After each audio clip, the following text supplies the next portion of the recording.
दोस्तों बोलो सावरिया सेठ की जय। दोस्तों आज की क्लास में हम is are am H P का प्रयोग करना सीखेंगे। दोस्तों बहुत ही सरल, साधारण और आसान भाषा के अंदर use of is are M.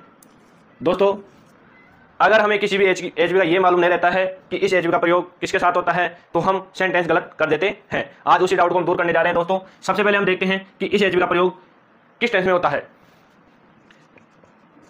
इस एचवी का प्रयोग कौन सी एचवी दोस्तों? इज आर एम एचवी का प्रयोग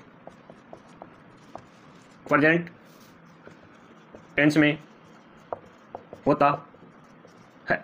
अगर किसी ने दोस्तों हमारा टेंस की पिछली कक्षाएं नहीं देखी है तो हमारे यूट्यूब चैनल पर जाकर हमारी पिछली कक्षाएं देख सकता है। ठीक है दोस्तों। पहचान कब आती है दोस्तों ये एचवी?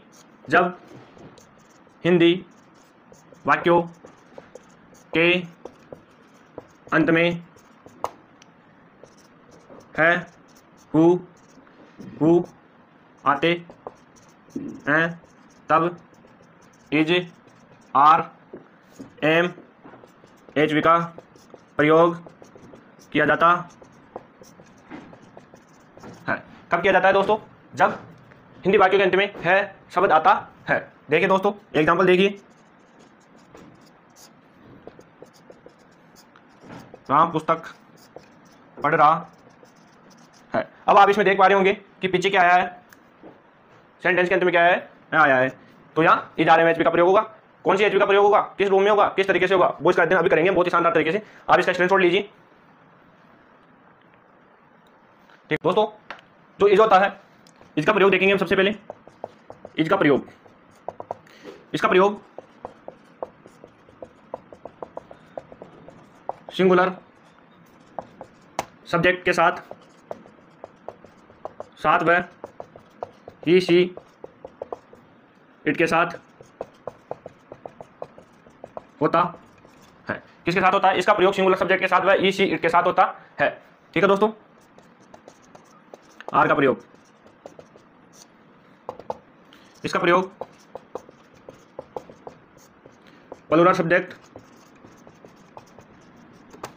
वह किसके साथ होता है?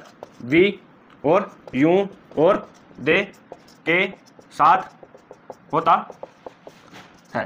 दोस्तों सिंगुलर सब्जेक्ट एक वचनकर्ता मात्र एक ही वस्तु, एक ही व्यक्ति, एक ही स्थान के बारे में बोध हो तो उसे बोलते हैं सिंगुलर सब्जेक्ट। ठीक है दोस्तों।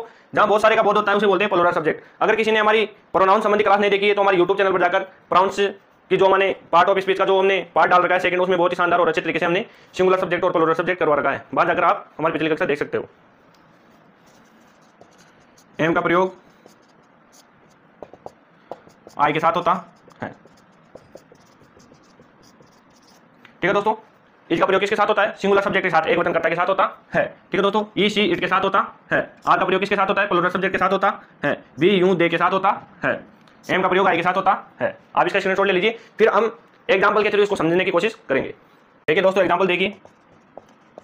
इसका प्रयोग एक वचनकर्ता के साथ होता है, हमें पता है, सिंगुलर सब्जेक्ट के साथ होता है। अगर किसी ने हमारी जो कक्षा है पार्ट ऑफ स्पीच नहीं देखा है तो हमारे यूट्यूब चैनल पर जाकर हमारी पिछली कक्षाएं देख सकता है। वह खाना खा रही है। वह खाना खा रही है। She is eating food. अब आप यहां देख पा रहे होंगे ही सी इट एक वचनकर्ता के साथ किसका प्रयोग होता है? इज का प्रयोग होता है। किसका प्रयोग होता है? इज का प्रयोग होता है, इसलिए हमने यहां इज का प्रयोग किया है। दूसरी बात यहाँ कंटिन्यूस टेंस है। कंटिन्यूस टेंस में वर्ब की फॉर्म में आईएनजी लगता है। अगर किसी ने हमारी टेंस संबंधी कक्षाएं नहीं देखी तो हमारे यूट्यूब चैनल पर जाकर हमारी पिछली कक्षाएं देख सकता है। उसमें हमने बहुत ही शानदार और अच्छे तरीके से टेंस क्लियर करवा रखे हैं। ठीक है दोस्तों, आगे देखते हैं। ये आपके इज का हो गया। अब ले लेते हैं वे खाना खा रहे हैं। अब देखते हैं दे। वे बहुत सारे आ गए दोस्तों। जहां बहुवचन होता है वहां हम आर का प्रयोग करते हैं। They are eating food. They are eating food क्या आएगा दोस्तों? They are eating food. They के साथ हमने आर का प्रयोग क्यों किया है दोस्तों? ये प्लूरल सब्जेक्ट है। क्या है? प्लूरल सब्जेक्ट है। दोस्तों आपको ध्यान रखना होगा कि प्लूरल सब्जेक्ट कौन सा होता है, सिंगुलर सब्जेक्ट कौन सा होता है। इसलिए अगर आपने हमारी प्रोनाउंस संबंधी जो क्लास है पार्ट ऑफ स्पीच का जो सेकंड पार्ट है अगर नहीं देखा तो हमारे यूट्यूब चैनल पर जाकर आप पार्ट ऑफ स्पीच का सेकंड पार्ट देख सकते हो। दोस्तों हमने वहां बहुत ही शानदार और अच्छी तरीके से सिंगुलर और प्लूरल सब्जेक्ट करवा रखे हैं दोस्तों पर्सनल प्रोनाउन के अंदर। अब हम लेते हैं मैं खाना खा रहा हूं।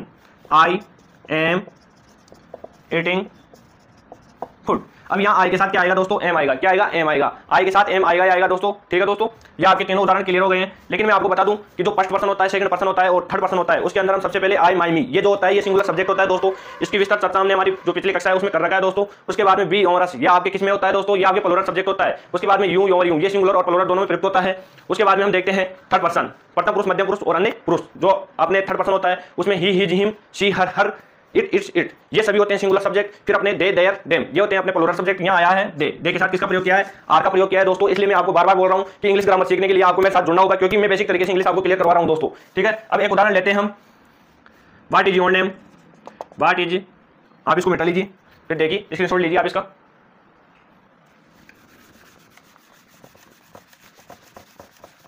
दोस्तों इंग्लिश स्पीकिंग के लिए आपको बेसिक ग्रामर आना जरूरी है, और उसके लिए आपको मेरा साथ लेना ही लेना होगा दोस्तों, क्योंकि मैं बिल्कुल बेसिक और आसान तरीके से आपको इंग्लिश ग्रामर क्लियर करवा रहा हूं। व्हाट इज योर नेम, दोस्तों आपका नाम क्या है, फिर मैं जवाब दूंगा my name is Ashok, my name is Ashok. अब दोस्तों यहां माई आया है, आई, माई, मी, ये सिंगुलर सब्जेक्ट होता है। सिंगुलर सब्जेक्ट के साथ किसका प्रयोग होता है, इसका प्रयोग होता है दोस्तों। इसलिए मैं आपको बार बार बोल रहा हूं कि आपको इंग्लिश स्पीकिंग के लिए, इंग्लिश ग्रामर सीखने के लिए आपको मेरा साथ लेना ही लेना होगा दोस्तों। मैं विश्वास दिलाता हूं कि आप मेरे ऊपर अगर विश्वास करोगे तो आपको इंग्लिश ग्रामर में कभी मार नहीं खाने दूंगा। ठीक है दोस्तों, मिलते हैं अगली क्लास में नए दोस्त, नई ऊर्जा, नई उत्साह के साथ। धन्यवाद दोस्तों।